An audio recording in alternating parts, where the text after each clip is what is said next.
Përshëndetje miqtë e mi. Dua të jap një mendim për situatën e krijuar në shtëpinë e Big Brotherit mes Londrimit edhe Klodianit. Do me thënë, Londrimi dhe Klodiani ka nisur një lojë shumë të nxehtë. Klodiani ishte në tavolinën e bukës duke biseduar me Dolcen dhe Londrimi, siç duket që ka në natyrën e tij lojën e një provokatorit, ditën e djeshme e goditi me boks, ndërsa sot vjen edhe e kapën për flokësh. Një moment i cili është ndjekur nga vllau i madh dhe ka postuar një fotografi nëse duhet të përjashtohet për veprime të këtilla.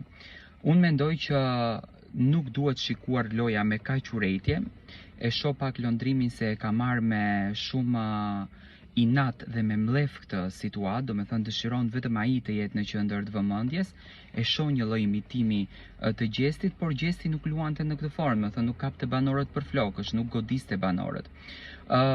Ndoshta Londrimi ka ndonjë lloj urrëtie personale për Klodianin dhe i bën këto veprime në formë të pamenduar, por Klodiani kërkoi nga vllau i madh që të shqyrtohet. Tashi, më thënë, vllau i madh e pyetën publikun se çfarë vendimi të merr, ndoshta të premten në Prime nesër mbrëmë do të shqyrtohet si problematik në qoftë se Londrimi do të largohet nga shtëpia e Big Brotherit apo do vazhdon të qëndron edhe pas aktit të bërë me Klodianin.